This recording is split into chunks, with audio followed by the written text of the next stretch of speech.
03 9 693 693 70. Juan Gomez. 9h40 à Brazzaville, au Congo, où l'actualité politique est dominée par cette question. Denis Sassou Nguesso va-t-il modifier la Constitution pour briguer un troisième mandat ? Je vous rappelle que le président sortant ne peut pas se représenter. La loi fondamentale est très claire. Elle limite à 2 le nombre de mandats présidentiels et fixe à 70 ans l'âge limite pour être candidat. Non seulement Denis Sassou Nguesso arrive à la fin de son second et donc dernier mandat, mais l'année prochaine, il aura 73 ans. En tout cas, les opposants sont convaincus que le chef de l'État cherche à se maintenir au pouvoir. D'ailleurs, ils sont nombreux à dénoncer le dialogue national convoqué à partir de samedi par Denis Sassou Nguesso. Un dialogue pour débattre de la gouvernance électorale et de l'avenir des institutions. Mais pour l'opposition, ce rendez-vous n'est qu'un divertissement, une manœuvre pour modifier la Constitution. D'ailleurs, l'opposition va dès demain organiser un contre-dialogue. Alors que vous inspire ce bras de fer ? Partagez-vous la crainte des opposants ? Peut-on parvenir à un consensus sur une réforme constitutionnelle? Nous en parlons ensemble durant les 20 prochaines minutes. 33 9 693 693 70. Si vous nous appelez de France, évidemment, vous composez le 09 693 693 70. Beaucoup de réactions sur la page Facebook de l'émission, la page officielle. RFI appelle sur l'actualité. Jolimar nous dit l'opposition doit participer à ce dialogue pour profiter de l'occasion de dire non à la modification de la Constitution. Sita estime que la politique de la chaise vide n'arrangera pas l'opposition. Alors dites-nous effectivement si l'opposition doit prendre part ou pas à ce dialogue national. Mike, bonjour. Bonjour, monsieur Juan Gomez. Bienvenue sur notre antenne. Vous êtes à Brazzaville. Alors vous saluez l'initiative du chef de l'État. Exact, monsieur Juan. Je salue l'initiative de son excellence le président Denis Sassou Nguesso pour ce dialogue, d'autant que nous devons, les enfants doivent se réunir sur une même table pour trouver un compromis. Si à l'issue de ce dialogue, quand on décide que nous allons au référendum, le peuple congolais ira au référendum.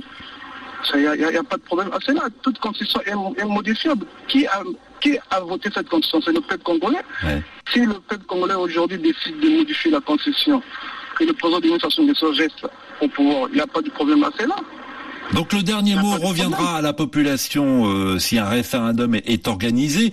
Mais Mike, vouloir organiser justement un référendum, vouloir modifier les règles du jeu à 1 an de l'élection présidentielle, est-ce que ce n'est pas tout de même une source de tension ? Monsieur Juan, son excellence Denis Sassou Nguesso ne veut pas modifier cette constitution. C'est le peuple congolais qui décide de la modification de cette constitution. Enfin, c'est quand même lui, Mike, c'est quand même lui et surtout son parti qui est à l'origine de ce débat. Ce n'est pas le peuple qui a posé sur la table le débat d'une révision de la Constitution, c'est le PCT. Dans ces cas, laissez le peuple décider, monsieur Juan. C'est pas le président Denis Sassou Nguesso qui veut modifier cette constitution. Laissez le peuple. Pourquoi est-ce que l'opposition ne veut pas aller au dialogue? La politique de la chaise vide, elle n'est pas bonne. Laissez l'opposition, laissez le peuple congolais décider. Son action de Denis Sassou Nguesso a un grand programme. L'opposition a quel programme? Dites-moi. Ouais. Quel programme qu'il a proposé au peuple congolais? Le président a un vaste programme. Notre pays est prévu pour aller à l'émergence jusqu'en 2025. C'est ça le problème. L'opposition a quel programme? Le président Denis Sassou Nguesso a un grand programme, un vaste programme. Et comment, Mike, on vous sent fervent partisan du chef de l'État. Denis Sassou Nguesso était en visite officielle en France. Il a été reçu mardi par François Hollande. L'entretien a duré un peu plus d'1 heure et le communiqué de l'Élysée affirme que François Hollande a évoqué tous les sujets sensibles avec son homologue congolais et le président français lui a fait part de son attachement à la préservation et à la consolidation des institutions. Et il lui a rappelé que toute réforme constitutionnelle devait être le fruit d'un consensus. Comment vous réagissez, Mike, aux propos du président français? Ça, c'est le président français. Mais le dernier mot revient au peuple congolais, je le dis et j'insiste. Le dernier mot revient au peuple congolais de décider, je dis bien, d'aller au référendum, de dire oui ou non pour la modification de cette constitution. La République française a changé plusieurs fois la constitution. Vous avez eu un mandat de 7 ans, vous avez eu un 7 ans, aujourd'hui vous êtes sur un quinquennat. C'est ça le peuple, c'est le peuple qui décide, et non l'individu. Laissez le peuple congolais décider pour cette modification, et nous verrons si c'est oui ou non. Merci Mike, il y a beaucoup d'auditeurs, merci d'avoir lancé le débat ce matin, un petit détour sur la page Facebook de l'émission Antoine par exemple, il nous dit que les institutions de la République marchent sur les roulettes et ne souffrent d'aucune entorse. Vouloir les changer serait un grand risque pour la paix, la sécurité et la démocratie. On va voir si Ravel, qui est à Pointe-Noire, partage les inquiétudes de cet auditeur sur Facebook. Bonjour Ravel. Oui, allô Rouen, bonjour. Bonjour aux auditeurs d'RFI. Comment réagissez-vous à ce débat qui anime toute la classe politique dans votre pays? Mais déjà, je suis assez surpris et attiré que mon compatriote qui est passé tout à l'heure sur vos ondes puisse prendre une position assez partisane et qui, ma foi, m'étonne. Oui, enfin... Quand on parle de la Constitution française, par exemple, il faut reconnaître une chose, que la France, elle a modifié, elle a amendé sa Constitution 24 fois. Elle ne l'a pas changée sous la nouvelle République de Gaulle. Et donc je pense qu'aujourd'hui, le problème, il faut le poser avec exactitude. Modifier la Constitution aujourd'hui, de toute façon, la Constitution de 2002 ne souffre d'aucune entorse. S'il faille modifier la Constitution, on pourrait parler d'une révision. Mais aujourd'hui, il n'y a aucune urgence à dire qu'il va falloir modifier la Constitution, d'autant plus que pour moi personnellement, je pense que les priorités sont dans le contexte économique. Le premier objectif aujourd'hui, c'est de poser la question des emplois, encourager la créativité, l'entrepreneuriat, favoriser l'insertion économique, socio-économique des jeunes, en stimulant leur esprit d'innovation et aussi leur esprit d'entreprise. Donc moi je crois que oui, il faut aller au dialogue. Et le dialogue aboutira à quel consensus, s'il vous plaît, parce que il faut qu'on se comprenne un peu. Le consensus sera certainement difficile à trouver, puisqu'on voit bien que de part et d'autre, dans l'opposition et dans la majorité présidentielle, on a des avis tranchés sur une éventuelle révision de la Constitution. Mais Denis Sassou Nguesso, en annonçant il y a quelques jours à la radio et à la télévision nationale la tenue de ce dialogue, disait: le dialogue est porteur de progrès, de compréhension mutuelle et d'apaisement. Je suis d'avis, Juan Debet, certainement, qu'il va falloir discuter, débattre sur certaines questions. Mais aujourd'hui, le dialogue n'est pas une priorité. En fait, la démarche, moi, je la trouve inopportune. Dans un contexte actuel, il va falloir respecter la feuille de route. 2016 est une année, on est dans un an, c'est 2016. Oui. Les élections présidentielles doivent avoir lieu dans un contexte apaisé. Moi, je pense qu'aujourd'hui, le message que j'aimerais faire passer en tant que citoyen congolais, c'est de faire passer un message à la classe politique congolaise, de leur dire qu'il est temps qu'il y ait un peu plus de maturité politique. La dérive partisane aujourd'hui nous a montré combien de fois elle est dangereuse dans le contexte social, dans le contexte politique congolais. Le seul message que j'aimerais faire passer, c'est de dire au président de la République, qui pour moi a eu une énorme expérience en matière de gouvernance, c'est aujourd'hui de pouvoir créer les conditions d'une alternance politique, pacifique et apaisée. Aujourd'hui, l'urgence serait, l'idéal serait que le président Denis Sassou Nguesso sorte par la grande porte. D'accord. Donc vous êtes contre le changement de la Constitution. En tout cas, vous dites que ce n'est pas la priorité du moment. Et voilà, votre priorité, c'est la relance du secteur économique et des investissements. Merci Ravel de nous avoir appelé. Claude est à Paris. La diaspora congolaise en France se mobilise au standard. Bonjour Claude. Oui, bonjour à vous. Alors, faut-il oui ou non changer la Constitution congolaise ? Alors, à mon humble avis, oui, la constitution actuelle est mauvaise car elle garantit le pouvoir personnel de Denis Sassou Nguesso en le rendant irresponsable devant les institutions. Elle facilite ainsi la confiscation du pouvoir par un clan, une ethnie ou un groupe sociopolitique tel que l'armée, ce qui est le cas actuellement. De ce fait, il est nécessaire de saisir l'occasion du président pour mettre au comble l'irrégularité actuelle et déjouer ainsi le monstre juridictionnel que Denis Sassou Nguesso a créé. D'accord, donc il ne s'agit pas donc pour vous de modifier le nombre de mandats ni l'âge limite pour être candidat. S'il doit y avoir modification de la Constitution, c'est sur d'autres points, d'autres articles, c'est ça? Il ne s'agit pas du tout de prolonger la présidentialité, mais vraiment pour recréer le contrat de vivre ensemble entre les différentes composantes de l'unité nationale. Ouais. Ça veut dire quoi ça exactement, Claude? Les différentes entités régionales et ethniques. D'accord. Du pays. Merci d'avoir appelé. Benjamin, bonjour. Alors, un petit souci avec Benjamin, un petit détour sur la page Facebook de l'émission. On a Nicolas qui nous dit que, avant de vouloir modifier quoi que ce soit, Denis Sassou Nguesso doit dresser le bilan de ses 33 ans de pouvoir. Si son bilan est positif, eh bien, il n'y a pas de problème qu'il reste. Mais si son bilan est médiocre, alors pourquoi vouloir se maintenir au pouvoir? Pourquoi faire? Quel serait l'argument justificatif pour rester au pouvoir, nous dit donc Nicolas. Benjamin, bonjour. Bonjour, Roi Gomez. Vous nous appelez également de Paris. Vous avez manifesté mardi, alors que François Hollande recevait le président Denis Sassou Nguesso. Vous étiez dans les rues de Paris. Ah oui. Eh ben, Nous avons fait un sitting. Le problème, tout simplement, c'était pour signifier à la population française pourquoi nous manifestons. Parce que nous avons un chef d'État qui est arrivé en France et qui n'arrive au pouvoir que par coup d'État. Il est arrivé la première fois le 5 février 1979. Ouais, il est resté 12 ans. On va pas refaire l'histoire. Il a été, quoi qu'il arrive, il a été élu et réélu. Bien ou mal, la question ne se pose pas, on va dire, ce matin. C'est pas le débat du jour. Il a été élu une première fois en 2002, réélu en 2009. Son mandat arrive à échéance dans un an, quasiment jour pour jour. Ce sera en août 2016. Que va-t-il se passer ensuite? Est-ce qu'il faut réviser la Constitution ou pas? Je voulais situer le problème, comme vous avez parlé. Malheureusement, Benjamin, on n'a pas le temps de refaire l'histoire du Congo, je suis désolé, même si elle est intéressante, évidemment, et ça permet aussi de poser quelques repères.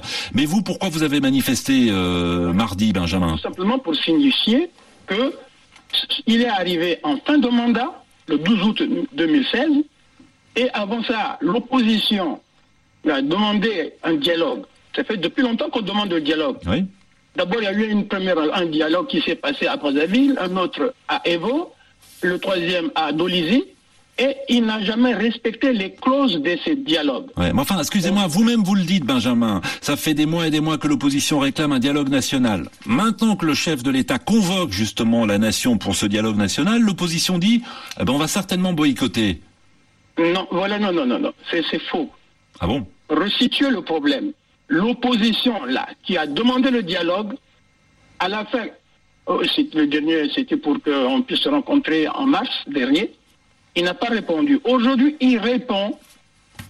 Oui. Et avant de répondre, il a convoqué une autre classe, une autre opposition et des sages qui n'existent pas dans la Constitution, et des individualités. Et après avoir consulté cette opposition factice, qui est irréelle, il fixe tout seul, de façon unilatérale, il a déjà nommé les membres de ceux qui vont participer à cette constitution. Mais pas l'opposition aujourd'hui qui a réclamé le dialogue depuis très longtemps. Enfin, excusez-moi, parce que je me mets à la place de tous ceux qui ne suivent pas l'actualité congolaise. Toute l'opposition est conviée à partir de samedi à ce dialogue politique. Si je ne m'abuse. Non, quand vous demandez, comme moi j'ai demandé à parler RFI, quand vous m'appelez, c'est moi que vous appelez. C'est pas quelqu'un d'autre qui n'a pas appelé. Moi, j'ai du mal à vous suivre, Benjamin. Je vois pas. Bon, écoutez, on va donner la parole à d'autres auditeurs. Merci de nous avoir appelés. 33 9 693 693 70. Bonjour Franck. Oui, bonjour Juan. Bonjour les auditeurs de RFI. Bienvenue sur notre antenne. Vous ne comprenez pas l'attitude de l'opposition congolaise? Oui, mais justement, en fait, quand il parle, par exemple, l'opposition a demandé l'initiative, par exemple, des lois appartient au chef de l'État. Donc, et la politique de la chaise vide ne paye pas. Il s'agit de régler les questions de la nation. Tout le monde doit participer. Si c'est la question de changer la Constitution n'est pas impersonnelle. Les règles ne sont pas impersonnelles. Sassou ne restera pas fusillé au pouvoir. Donc, on veut arranger la Constitution pour le bien-être des Congolais. Mais est-ce que le calendrier, Franck, est-ce que le calendrier est bien choisi? Je vous repose la question que j'ai posée à un autre auditeur. Est-ce que c'est le bon moment, à un an de l'élection présidentielle, que de vouloir modifier les règles du jeu? Bon, en fait, ça dit excepté, ça dit tout calcul politicien. Le problème, c'est tout le monde qui était unanime de dire que la Constitution était mauvaise. Mais qu'on le fasse, par exemple, à 6 mois ou à 7 mois de l'élection présidentielle, ça pose pas problème. Oui, enfin, ça permet Parce que tous ceux qui se revendiquent et qui disent, voilà, ça va permettre de régler un certain nombre de problèmes pour éviter ce qu'ils projettent. Voilà, ils projettent qu'on appelle des situations politiques, des risques politiques. En fait, maintenant là qu'il faut régler les questions. Oui. Enfin, l'opposition, elle craint que le pays sombre à nouveau dans le chaos, si la Constitution est modifiée à quelques mois de l'élection présidentielle. Alfred est avec nous également de Brazzaville. Bonjour Alfred. Bonjour, monsieur Van Rommel, bonjour tous les auditeurs de RFI. Alors, est-ce qu'un consensus est possible, selon vous, sur une réforme constitutionnelle? Bon, pour moi, je pense que le consensus de réforme constitutionnelle, c'est bon, mais c'est pas tellement évident. Oui. Alors, d'un côté, moi, je vois que l'opposition a cette obligation de passer à cette conversation. Parce qu'ils ne peuvent pas laisser une chaise vide comme ça. Oui, la politique de la chaise vide n'est pas compréhensible. Ils ne peuvent pas fuir. La manière dont ils se sont entendus de tenir leur réunion, c'est dans cette réunion-là, ils vont prendre des idées. Comment faut-il faire pour que nous puissions défendre le jour de la réunion? Donc vous avez l'impression que l'opposition fuit ses responsabilités en ne voulant pas aller à ce dialogue national? Mais oui, l'opposition ne peut pas fuir les responsabilités. Il faut que l'opposition puisse participer pour tenir mordicus et écouter ce que la mouvance présidentielle est en train de dire. Oui. Et moi, je peux leur dire que quelle que soit la longueur de la nuit, le jour finira toujours à apparaître. Mais ils ne peuvent pas fuir. Il faut qu'ils puissent participer pour le bien de la population. Ouais. Alors, on va voir si Jasmine partage votre analyse. Bonjour Jasmine. Oui, bonjour. Comme le disait Alfred à l'instant, est-ce que vous pensez également que l'opposition doit coûte que coûte participer au dialogue national? Oui, moi je pense que l'opposition doit participer parce que c'est un dialogue qu'ils attendaient depuis longtemps. Ils ont souvent parlé du dialogue, ils voulaient un dialogue et maintenant que l'occasion se présente, moi je pense que l'opposition doit participer. Mais participer pour essayer de trouver un consensus, un compromis avec la majorité présidentielle ou pour dire non à toute modification de la Constitution? Pour dire non à toute modification de la Constitution. Pourquoi? Parce que c'est une mascarade. On a vraiment l'impression que le pouvoir joue au chat et à la souris avec l'opposition. Nous ne voulons pas, moi je ne veux plus que le pouvoir en place reste là. Nous ne voulons pas que M. Sassou reste indéfiniment au pouvoir. Et lui, s'il veut un consensus, c'est pour que l'opposition accepte le changement de constitution. Mais ils doivent quand même participer. Et après, on ne veut pas que la Constitution soit changée avant 2016. Ouais. Un auditeur, je crois que c'est le premier, disait, mais quoi qu'il arrive, le dernier mot reviendra au peuple en cas de référendum. Effectivement, Jasmine, vous serez vous-même amené à vous prononcer par référendum, oui ou non, à une révision de la Constitution. Donc le dernier mot reviendra à la population, aux électeurs. Oui, mais après, on sait c'est quoi un référendum chez nous ici au Congo. Toute la population, la majorité dira oui, parce qu'on sait que c'est plein de tricheries après. Donc on va quand même participer au référendum. On sait que en finalité ce sera oui. Et nous, on ne veut pas. Vous connaissez donc d'avance le résultat d'un éventuel référendum. Merci Jasmine de nous avoir appelés. Merci à vous tous. On aura peut-être l'occasion, si vous le souhaitez, demain de prolonger le débat. Demain, nous serons vendredi. C'est la libre antenne. Vous commenterez l'actualité de votre choix. Vous reviendrez sur tous les sujets qui vous ont marqué ces derniers jours. Et vous pourrez également nous poser toutes vos questions, évidemment, comme tous les matins. Avant de vous laisser la place à la rédaction et ensuite à Priorité Santé, sachez que dimanche, le débat africain sera à Brazzaville. Alain Foka posera justement cette question: se dirige-t-on vers un changement constitutionnel au Congo? Question qu'il posera à ses nombreux invités, notamment au porte-parole de la plateforme de la société civile pour le respect de la Constitution ou encore à un ministre de la présidence de la République.